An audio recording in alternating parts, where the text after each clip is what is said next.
Muy buenos días. Feliz jueves. Soy Mariel Zúñiga, en concreto contigo. Y hoy tenemos un tema especialmente importante porque todos debemos entregar nuestra declaración anual del 2019 en el tema de impuestos. Y para eso justamente tenemos a un experto que nos va a dar respuesta. Así que manda tus preguntas para que tengas la mejor asesoría, y en este caso estamos con Marco Gorostizaga de GBR Asociados. Marco, muy buenos días, qué gusto saludarte. Buenos días, Mariel, y a tu audiencia. Gracias, gracias por tu buena disposición pues para atender este tema. Ya ves que no se perdonó el pago de los impuestos, entonces no se pospuso, no hay ninguna disposición al respecto, por lo tanto hay que cumplir en este mes. Pues no, así es, las autoridades han hecho los sordos en materia de escuchar instituciones como el colegio, las diversas cámaras, ¿no? Ujú. Pero pues así es, y es con lo que tenemos que cumplir ahorita. Exactamente, tanto personas físicas como personas morales, ¿cierto? Bueno, las morales Ujú. ya tenían que haber cumplido desde el 31 de marzo Ok. y las inmorales, más bien las físicas, Físicas. cumplen Ujú. al más tardar el 30 de abril. Ah, ok, entonces ahorita si hay una moral que esté retrasada, pues que se apure y entregue la declaración anual. Pero este mes es básicamente entonces para personas físicas, se le llama con actividades empresariales, ¿verdad?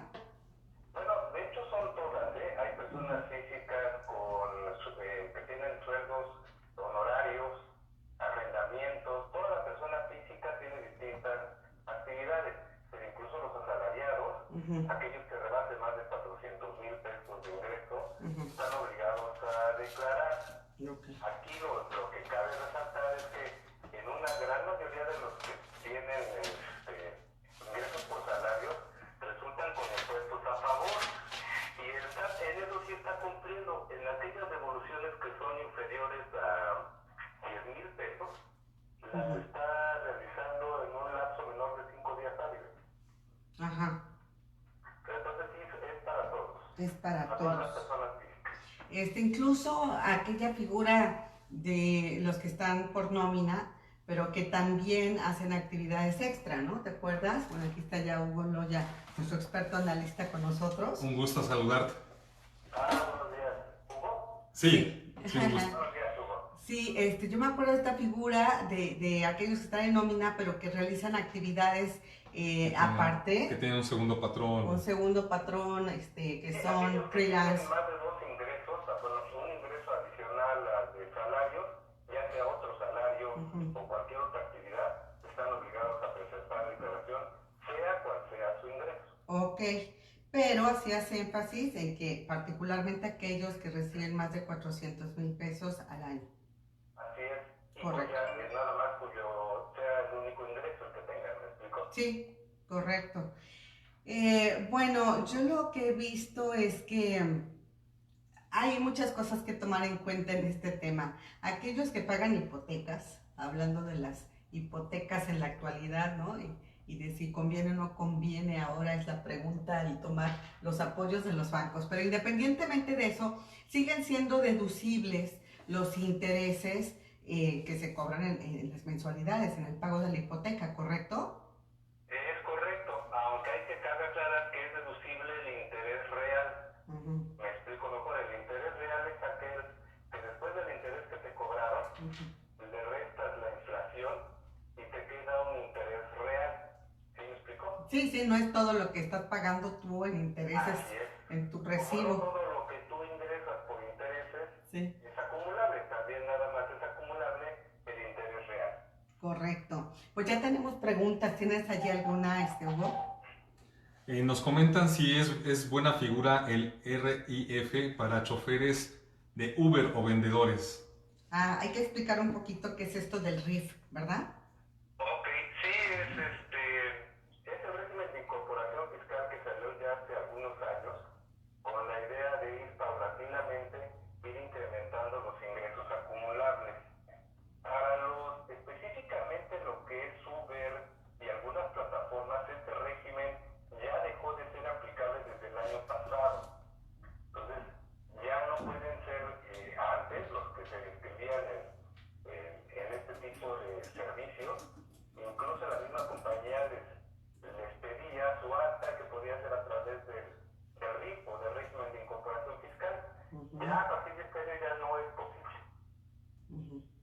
¿Había un beneficio en hacerlo por este régimen, sobre todo este No, tipo de personas? imagínate que el primer año, No pagaban. fuera cual fuera tu utilidad, no pagabas impuestos, Ah, siempre y cuando no rebasaras el límite de ingresos de 2 millones de pesos.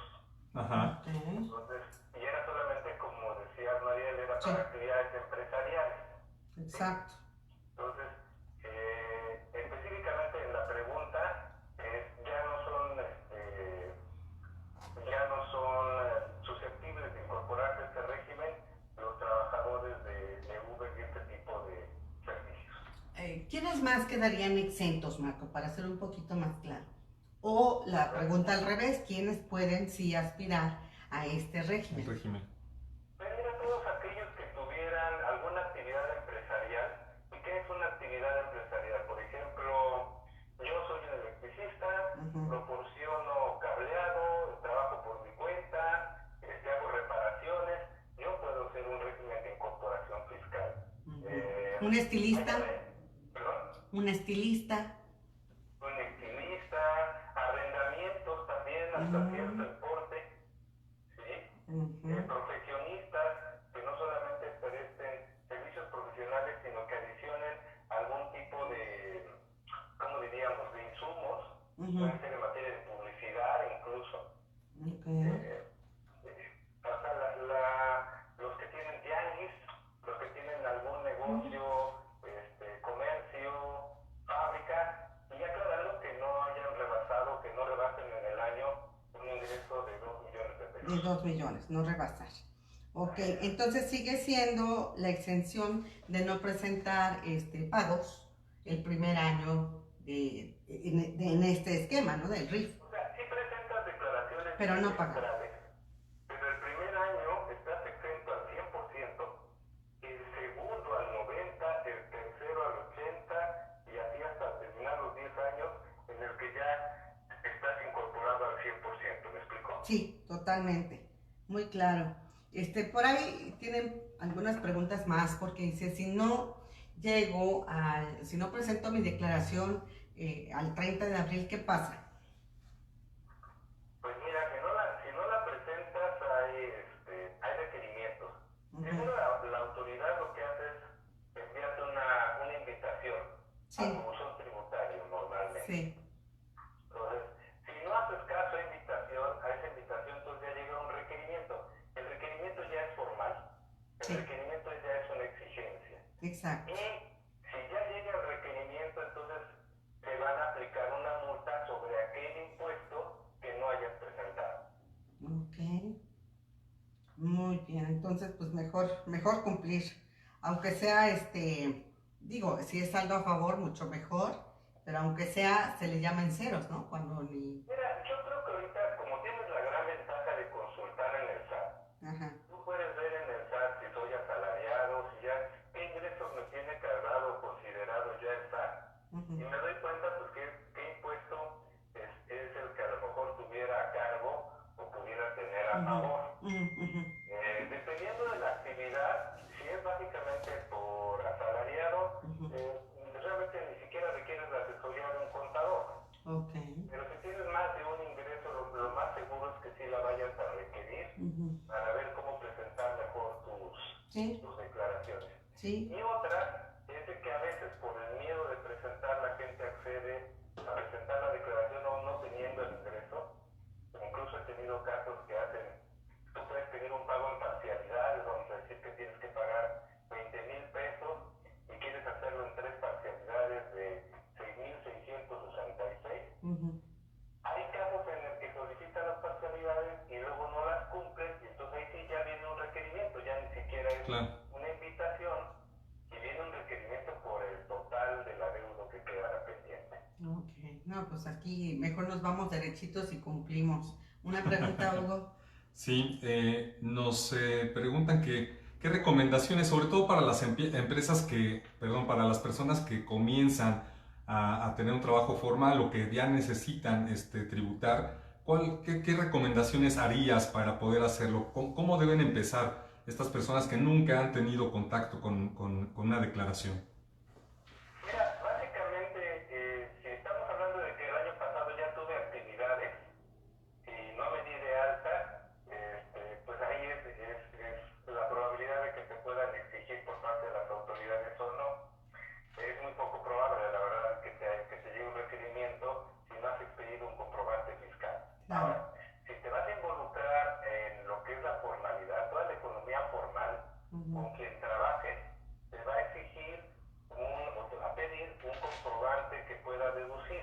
Claro.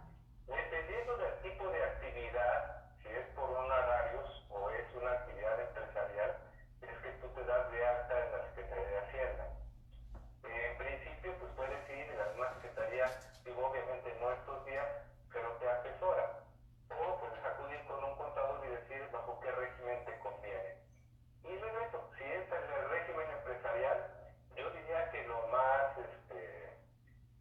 correcto, acertado, sería en el régimen de incorporación fiscal, si es un régimen empresarial. Correcto. Oye, hablando de este tema de devoluciones, dice, si presento saldo a favor, si tengo saldo a favor, ¿sí me lo regresan en 3 días? Sí, tengo ya de los casos que hemos presentado declaraciones con saldos a favor inferiores, vuelvo a aclarar, a 10,000 pesos, pero lo regresan en 3-5 días máximo. Aquellos que rebasan los 10,000, normalmente la autoridad tiende a rechazarlos y a pedirte aclaraciones. Yo supongo que para diferir un poco el que te lo devuelvan. Y terminan devolviéndolo si tú tienes obviamente todos los documentos para poderlo solicitar. Pero por menos de 10,000 pesos, normalmente te lo están regresando, Oye, yo vi hace poco, tú y yo leímos, que había un poco de atraso justamente en las devoluciones que estaba llevando a cabo el SAT. ¿Sí se presentó ese tema? Fíjate que básicamente son las devoluciones de IVA y las devoluciones de impuesto sobre la renta que son superiores a esta cantidad que te digo de 10,000 pesos. ¿Sí? Ya te digo, en devoluciones de IVA, bueno, te piden todo, cada uno de los comprobantes, que los integres, que se los presentes, y aún así sobre esos comprobantes te cuestionan. Y el procedimiento, como dirían en mi pueblo, es hacer la cansada, ¿no? Pero finalmente si eres tenaz y disciplinado, termina por devolvértela. Ya en la medida en que tu solicitud de devolución sea regular, quiere decir que seas una empresa que normalmente tiene saldos a favor, ya el plazo de devolución se vuelve más corto. Sí, hay un retraso en general de la devolución. Entonces, digamos que sí se tiene que ser muy insistente y ordenado. Y eso me lleva a una pregunta también que podría estar ligada a lo que nos comentan aquí en redes. Es cómo elegir a un buen contador. Es decir, hay personas que tienen su actividad física, como comentabas, empresarial, por su cuenta, etcétera. Y pues bueno, entre lo que destinan a su actividad y luego tener que hacer el ejercicio fiscal, pues pareciera que de repente no les da o no son muy organizados para hacerlo. ¿Cómo elegir un buen contador? Mira, yo creo que se vuelve, no nada más un contador, estás hablando de un doctor, un ingeniero, un abogado, ¿no? Yo creo que es experiencia. Una parte importante, los años en que está dedicándose a esto. Sí. ¿No? O la otra, obviamente, y es lo más común en nuestro medio, es alguien te recomienda, ¿no? Sí, recomienda así es. a un cliente y yo he trabajado con esta persona y ha trabajado muy bien. Pero si no, y si vas a buscar a través de los medios, yo te sugeriría que sea un contador que esté colegiado. ¿Por qué colegiado? Hablamos de los que participamos en los colegios. Somos profesionistas que procuramos estar más actualizados. Correcto. Ya aquellos contadores incluso que dictaminan para efectos fiscales, hay una obligación de los colegios de tomar una capacitación de 75 horas al año para mantener, tu certificación. Los contadores públicos que estamos colegiados, nos invita el mismo colegio para participar en el colegio a estar certificados. Claro. Y es esto, que no solamente con tu título es suficiente, sino tienes que demostrar cada 4 años que estás actualizado en materia contable, fiscal, de auditoría y de ciertos temas, ¿me explico? Sí. Entonces, en concreto yo te sugeriría ¿En concreto? que sea un contador público certificado. Porque eso ya habla de que alguien lo avala, ¿me explico? Exacto. Alguien con toda una institución avala ese tipo de profesionistas. Correcto. Colegio de Contadores Públicos. Es instituto, ¿verdad? El instituto agrupa a los colegios de contadores públicos en el país. ahí Y está. aparte del instituto está la Asociación Mexicana de Contadores, pues un poco más pequeña como asociación, pero que hace las mismas funciones. Ah, pues ahí está. Están muy visibles tanto el Instituto Mexicano de Contadores Públicos como la asociación, como comentas. Oye, y hay una pregunta, dice, en el pago de IMSS, Infonavit, ¿hay beneficios en esta contingencia? Bueno, pues sí, Fíjate ya hay que Infonavit. curiosamente acaba de ocurrir la pregunta porque el día de antier, y en esta semana, ya salió publicado por parte del seguro una serie de requisitos que puedes presentar para solicitar tu prórroga en el pago. Entras a un esquema de un 20% de pagar ahorita y pagando en adelante. Eso, si quieres, te hago llegar. Sí. Te hago llegar el documento para que lo pongas a disposición de, Sí. de tu audiencia. Perfecto. Viene todo el documento con esta serie de requisitos. Perfecto, pues de las personas que nos están escuchando, manden su correo para que les hagamos llegar el documento, mándenlos en línea, se lo compartimos. Sin embargo, entiendo que cuando se publicó esto del Seguro Social, porque es para las cuotas obrero-patronales. A ver, Marco, corrígeme, entiendo que el beneficio es tanto para unos como para otros, pero pues al final de cuentas genera intereses. ¿Esto es cierto? Sí, claro. Eso sí no se salvó, pero lo que se quita ahorita pues es de recargos, multas. ¿Me explicó? Sí, negocias para posponer tu pago, aunque pagas los intereses correspondientes. Y de Infonavit, pues sí, ¿no? Lo que dio a conocer el director general hace como 3 semanas, ¿no? Que justo comenzó este 15 de abril el beneficio para los trabajadores que pueden posponer tres meses su pago de mensualidad del crédito, ¿no? No sé si tengas algo más tú al respecto. No, es lo mismo exactamente. Sí. Realmente han sido muy expuestos, digo, el Seguro Social pues es el único y el Infonavit que han sacado algo al respecto, porque la Secretaría de Hacienda pues no ha dicho esta boca es mía, ¿no? Exacto. No ha salido, pues eso estábamos comentando, que no ha salido de estar trabajando mucho y ojalá que salga y que lo dejen salir con un buen plan para apoyo a las familias y a las pymes. ¿Otra pregunta? Están preocupados por las multas que pudieran venirse, sobre todo pues, para quienes no cumplan con los plazos. Nos preguntan cómo se determinan estas multas y bueno, si se llegara a presentar la declaración entre junio y julio, pues cuánto podrían estar pagando. Mira, normalmente lo que te voy a decir es, primero te llega una invitación, no te llega la multa Sí. Normalmente tiene algunos años que Hacienda no procede de esa manera. Te llega la invitación. Con la invitación entonces dices, oye, ¿qué plazo tengo para presentarlo? Y ahí a lo mejor tendrías la oportunidad de decir, oye, presento mi declaración, incluso puedo solicitar hacerla en 3 pagos, ¿no?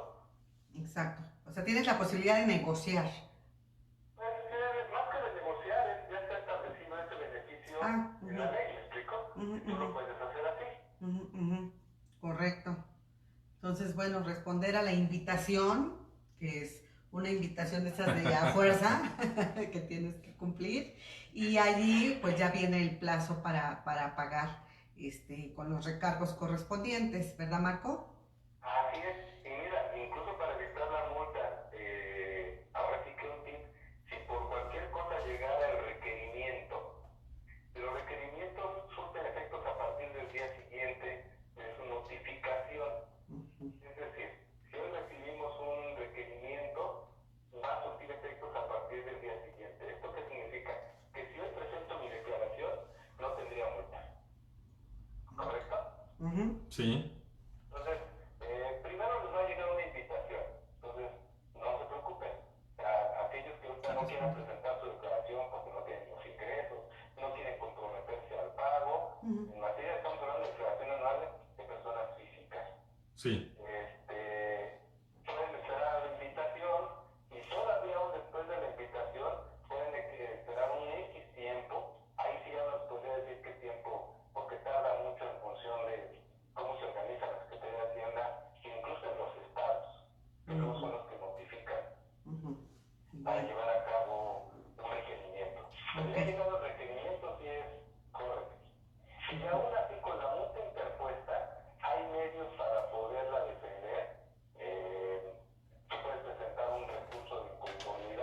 Ujú.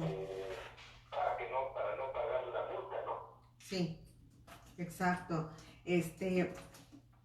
Quiero hacerte un conjunto de preguntas, que más o menos se refieren a lo mismo para irnos un poquito más ágil, porque sí hay muchas dudas de las personas con respecto al tema. ¿Hay alguna indicación especial del SAT para la contingencia? Es una pregunta. La segunda es, si es la primera vez que hago deducciones, ¿me pueden asesorar para ello por teléfono? ¿Y cuál es el número? Y me han comentado que el SAT cobra de más, que si eso es común. A ver, regresando a la primera, ¿hay alguna notificación por parte de Hacienda con respecto a la contingencia? La respuesta sería no. No hay ningún comunicado, no hay ninguna prórroga, no hay ningún plazo. ¿Sí? En cuanto a asesoría gratuita, existe el número 800, están los teléfonos del SAT. Ok. ¿Verdad? Está el 55 62 72 27 28. Ok. Y o está a través de la misma página de SAT, que es sat.gov.mx, donde hay chats en donde te pueden asesorar de manera gratuita. ¿Sí? Ahí realmente no, la gente no debe tener miedo, no le va a pasar nada, no lo van a ubicar, si ya presentó o no presentó declaración. Normalmente este servicio por parte de la Secretaría es bueno, en términos generales. En casos muy específicos, a lo mejor no son tan atinados en asesorar. Muy bien. ¿Preguntas? Sí, también sobre las deducciones. Preguntan mucho qué es lo que se puede deducir y qué hay que considerar para hacerlo en la declaración. Mira, Marica, en todo, tanto en personas físicas como en morales, tú puedes deducir todo aquel gasto que sea estrictamente indispensable para los fines de tu actividad. Ok. Ajá. ¿Sí? Si yo me dedico al arrendamiento, pues probablemente no pueda deducir viajes. ¿Me explico? Ok, sí. Porque pues no son parte de mi actividad. Yo nada más rento un departamento y no necesito estar viajando para poder realizar esta actividad. Pero si yo soy un vendedor, pues normalmente sí requeriré hacer viajes y esos viajes sí los puedo deducir. Exacto. Cada actividad, este es en términos muy generales, y los gastos tienen que reunir requisitos que establece la ley. Ahora, aparte, las personas físicas tenemos lo que se llaman las deducciones personales, que esas solamente son válidas hasta nuestra declaración anual. Okay. ¿Sí? Ajá. Son todos aquellos gastos médicos, hospitalarios, funerarios, Sí. de educación, pagar, podemos deducir hasta cierto monto de las colegiaturas. Has comentado los intereses reales de un crédito hipotecario. Correcto. ¿Sí? Pero básicamente, dependiendo de tu actividad, puedes deducir el gasto que sea estrictamente indispensable. Correcto. Entonces, más bien hay que checar qué actividad se tiene y qué es lo estrictamente indispensable para poder realizarla, para ir sumando esas deducciones. Es correcto. Y ya las deducciones personales generales de personas físicas, esas solamente se hacen hasta la declaración Hasta la declaración. que son las que mencioné hace un minuto, ¿no? Sí. Sí, fíjate, Marco, que preguntan sobre el tema de la vestimenta, ¿no? Y eso es todo un debate desde que yo tengo uso de razón, porque pues se supone que si no es uniforme, no es deducible, pero pues la gente necesita vestir, ¿no? Para ir a sus trabajos. Hablamos de ese perfil de gente que necesita o tener traje o tener cierta vestimenta, vamos, decente, presentable, para atender al público, etcétera, pero no necesariamente es uniforme. En ese caso, es deducible. Sí, claro. Ahí no hay ningún tipo de limitante. Pero hay que aclarar que es para aquellos que realizan alguna actividad y requieren, refiriendo a profesionistas, probablemente empresarios, pero en el régimen de salarios no. ¿Correcto? Ah, correcto. Ok. Ajá. Y Aquí aquí hay una pregunta interesante. Dice, ¿en qué me puede afectar que yo como patrón pueda disminuir los salarios a mis trabajadores por la contingencia? ¿Y cómo debo enterarme? Ya es un tema laboral, ¿no? Ajá. Realmente es de abogados y hay que ver con el... Todavía no se ha declarado la emergencia nacional. Sí, como Sí. no es emergencia. Estaba contemplado el que se pudiera Ajá, disminuir incluso hasta un salario mínimo. correcto. Ahora, lo que yo tengo entendido, pero vale la pena que lo chequen con un abogado laboral, es de que se suspende la relación laboral. Y al estar suspendida la relación laboral, probablemente yo no esté en obligación de seguir pagando. Sí, pero yo creo que la autoridad ha sido muy cuidadosa en no declarar el término de emergencia Sí, por supuesto. para no llegar a este tipo de implicaciones y ahorita obligar a las empresas a seguir pagando lo mismo, lo cual no obsta de que hay negociaciones entre las empresas, ¿no? Y particularmente entre las pymes que no pueden seguir sosteniendo esta situación, menos ahora, ¿no? Que ya se amplió este tema de pues el resguardo Hasta el 30 de mayo. hasta el 30 de mayo. Entonces, bueno, como dices, es una situación más laboral y hasta el momento el SAT no ha anunciado nada respecto a la contingencia. Otra pregunta, dice, cuento con seguro de gastos médicos. Si los honorarios del médico los meto para reembolso, ¿esta factura sigue siendo válida para deducirla en mi declaración? No, es solamente, bueno, hay las primas de seguro de gastos médicos son deducibles. Todo aquello que pagues en adición por alguna cuestión de enfermedad, es decir, si tuviste que ser hospitalizado y el seguro te cobró un deducible de 20,000 pesos de un gasto de 100, esos 20,000 pesos sí son deducibles, pero no los 80, porque esos te los reembolsó el seguro, ¿me explico? Claro. Sí, hay que distinguir de esa factura, ¿no? Ajá. Los gastos que son los honorarios médicos y... Que eso me lleva a otra pregunta. El gasto que tú realizas para tus seguros, ya sea médico de vida o algún otro seguro de casa, por ejemplo, ¿esos tienen algún trato fiscal que pueda ser favorable al momento de la declaración? Mira, los seguros de vida no, los otros tipos de seguros tampoco. Por ejemplo, el seguro de tu coche, solamente si tienes alguna actividad empresarial o profesional en donde estés deduciendo el automóvil. Ok. ¿Sí? Ajá. Pero yo vuelvo como asalariado, no tendría yo derecho a deducir nada de eso. Algunas empresas hay la deducción de lo que es el seguro de hombre clave, y es un esquema muy interesante para aquellas empresas que tienen, yo como director general, aseguro a la empresa de que no estando yo, como se ve afectada, que no estando yo por defunción o una enfermedad permanente, la empresa del seguro le pague una X cantidad, y esas primas son deducibles.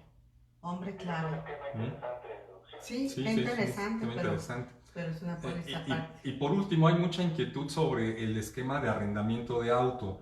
Ves que de repente las mismas concesionarias pues promueven mucho el que puedas, en lugar de comprarlo, entrar en un esquema de leasing y te lo venden como un esquema donde hay un porcentaje de deducible. ¿Esto a quién aplica y qué tan benéfico es? El leasing es aplicable, volvemos al tema de las personas, en las empresas, pues prácticamente a casi todas las empresas, ¿no? Claro que tiene una limitante, hasta aproximadamente son como 6,000 pesos mensuales. Si rebasa de esa cantidad no es deducible. Ok. No es deducible lo que rebase El tema esa del leasing. cantidad, ¿correcto? Ajá. Sí, sí, haz de Ahora, cuenta, si pago... ¿para quién es deducible? Por ejemplo, yo profesionista sí sería deducible para mí un leasing. Yo actividad empresarial sería deducible para mí un leasing. Ah, correcto. Pero hasta tal cantidad que hay que tomar en Hasta cuenta. esa cantidad, ese es para todos. Para todos, cerca de 6,000 pesos. Sí. ¿Dijiste? 6,000 pesos. Exacto, así tu leasing sea de un Mercedes-Benz para 30,000 pesos mensuales, lo único que vas a deducir son los 6,000, ¿no? Y bueno. Y aparte la repercusión es que todos los gastos con respecto a ese automóvil van a ser deducibles en el mismo porcentaje. Vamos a decir, acabas de mencionar el leasing de un Mercedes. Vamos a poner sencilla Sí. Vamos a pensar que me cuesta 12,000 pesos. Y yo nada más deduzco hasta 6. Mis gasolinas van a ser deducibles nada más a la mitad. Mis mantenimientos van a ser deducibles a la mitad.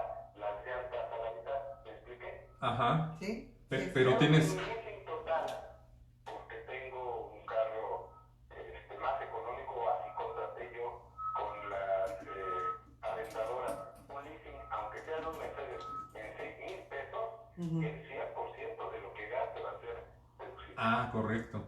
Que eso es un gran beneficio, a diferencia de que si tienes tu actividad profesional y tú compras tu auto, pues ahí no sé si entra ese esquema de deducibilidad, pues por ejemplo de tus pagos mensuales para la compra del auto, gastos, ¿no? De mantenimiento. Ahí en el auto entra otro esquema, es deducible hasta 200,000 pesos, 176,000 pesos, el valor del automóvil sin IVA. Ah, correcto. Esos son más o menos con un valor de 200,000 pesos. Hasta esa cantidad deduce. Lo que exceda de esa cantidad no es deducible. Y en ese mismo porcentaje, los gastos relacionados. ¿Me expliqué? Sí, en ese mismo porcentaje todo lo que mencionaste, gasolina, servicios y demás. Oye, Marco, pues de verdad tu información bien interesante. Nos quedamos con algunas preguntas que te voy a hacer llegar, si te parece las volvemos aquí a retomar. Pues todavía falta para el 30 de abril, entonces hay mucha inquietud y mucho desconocimiento. Pero al menos quedó aquí claro que también existe en la página del SAT, ¿no? Para poder obtener información, y el número 01800 que mencionaste, 55 62 72 27 28, que te pueden asesorar sobre el tema. Entonces vamos a darle seguimiento a ver si aparece el secretario de Hacienda con algún programa. Confiamos en que sí. ¿Verdad? Que todo el mundo estamos esperando desde hace 3 semanas y que parece que puede darse a conocer. Vamos a ver de qué se trata, a ver si tiene algún tema fiscal y lo comentaremos contigo. ¿Cómo no? Claro que sí, con mucho gusto. Sí, ante todo, muchísimas gracias por tu atención, tu tiempo, tu buena disposición. Mándenos las preguntas. Aquí se quedaron algunas en el tintero y se las vamos a mandar a Marco, pero lo vamos a invitar a que nos conteste aquí porque además lo explica muy bien y muy claro. Entonces, Marco Gorostizaga de GBRA Asociados, un gusto. Marco, seguimos en contacto con tu asesoría. Muchas gracias, Mariel. Un saludo a todos. Que tengan un buen día. Igualmente, Marco. Gracias, muchas Marco. gracias. Hasta luego. Y bueno, pues seguiremos hablando de esto más adelante, todavía no acaba el mes. Hugo, pues nos bajaron otra vez la calificación, ¿no? Ah, sí. Entonces, ¿qué implicaciones tiene esto? Sí, María, pues ya un poco se esperaba desde que la primera baja de la calificación que se dio hace ya unos días, que continuaran, porque siguen revisando, las calificadoras siguen revisando. Ahora se suma, desde luego, un impacto muy fuerte para la economía, que es pues esta pandemia del COVID-19, y pues lo estamos viviendo, hemos escuchado aquí en las entrevistas cómo cada sector pues está sufriendo, pues sobre todo por la parte de liquidez, y esto desde luego va a afectar las finanzas o va a presionar mucho las finanzas del gobierno federal, que es lo que ponen en consideración Fitch, que baja la calificación de BBB a BBB negativo. Esto quiere decir que estamos en la escala de Fitch a un paso, a un nivel de perder el grado de inversión como país. ¿Qué va a pasar? Pues que esto va a afectar a toda la deuda del gobierno y de empresas del gobierno que se tengan contratadas en moneda nacional y extranjera, esta calificación. Y no nada más a la deuda del gobierno, sino también a empresas o entidades que hayan contratado algún tipo de deuda y que tengan un fuerte arraigo aquí en el país y que hayan contratado algún tipo de deuda, porque eso quiere decir que va pareja la debilidad de nación, ¿no? En una expectativa de pago de la deuda.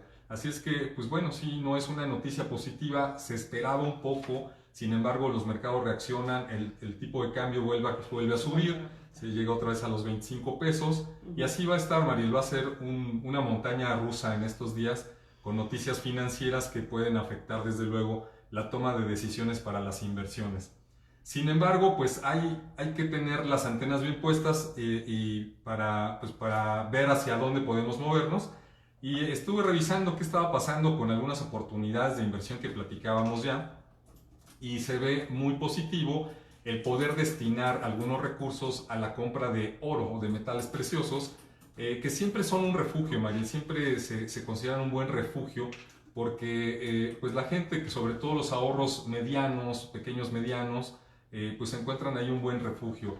El centenario está cotizándose en algunos lugares hasta en 57,000 pesos. Sin embargo, también hay la opción pues de comprar joyería, es decir, piezas de oro que a buen valor ahorita todavía se encuentran a precios interesantes, y dejarlos por un tiempo para que aumente su valor. Desde luego estos son escenarios de ahorros muy familiares, digamos, muy de persona física, pero que pueden ayudar muchísimo en el mediano plazo a garantizar que tu dinero de inversión o que tus ahorros no se van a ir perdiendo en el tiempo con toda esta escalada en los niveles de los mercados, en el tipo de cambio y en fin, en general en las bolsas, que pueden afectar tus ahorros en otras posiciones, o que más bien te permitirían evitar minusvalías, como ya sucedió en las Afores, ¿no? Minusvalías importantes, y que puede ser una buena ventaja. ¿Dónde poder comprar estas piezas de oro? Pues bueno, yo he visto que mucha gente se acerca a las casas de empeño, porque ahí reciben mucha joyería desde siempre, y de repente hacen unas muy buenas ofertas. Por ejemplo, hay casas de empeño que su función es el altruismo, entonces no es necesariamente lucro con estas piezas, sino que buscan más bien ayudar a otras personas en la sociedad, y de esta forma lograr este beneficio. Ahí hacen descuentos y se pueden encontrar piezas ya verificadas que son realmente oro, y que están a muy buen precio, María. No, pues ahí está. Acuérdense que aquí somos propositivos, así que yo recuerdo también, y brevemente con esta me despido, recuerdo que he vivido por lo menos el temblor del 85, aunque era yo muy joven, y también el temblor del 2017, y recuerdo cómo la sociedad se organizó, y la sociedad le ganó en la organización al gobierno.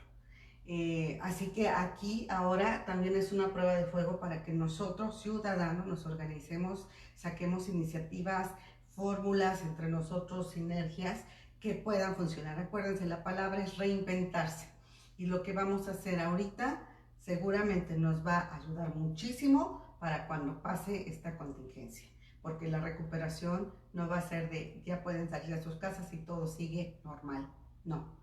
Entonces, esto que estamos haciendo ahora, las empresas, los comunicadores, los economistas, todos los profesionistas que nos estamos reinventando, es una fórmula que la sociedad misma inventa, ¿sí? Para poder salir adelante. Y eso es lo que hay que hacer. Entonces, hay que reinventarse. Seguimos esperando tu historia, compártela con nosotros, mándanos un video, mándanos un audio, dinos cómo le estás haciendo para trabajar en home office. Y mañana tenemos un gran invitado, te recuerdo, 10 de la mañana, don Víctor Manuel Borrás Setién, el exdirector por más de 10 años del Infonavit, que tiene una empresa que se llama Bien para Bien, y que, como su nombre lo dice, te va a explicar cómo puedes ahorita ocupar tu tiempo en home office, cómo puedes trabajar ahorita, y además de lograr un financiamiento, también trabajar para la empresa. Así que no te lo pierdas mañana. Muchísimas gracias, yo me despido, soy Mariel Zúñiga, y en concreto contigo mañana 10 de la mañana. Muchas gracias y nos vemos mañana. Vamos a continuar revisando qué oportunidades hay para poder invertir o sacarle provecho a esta situación. Hasta mañana.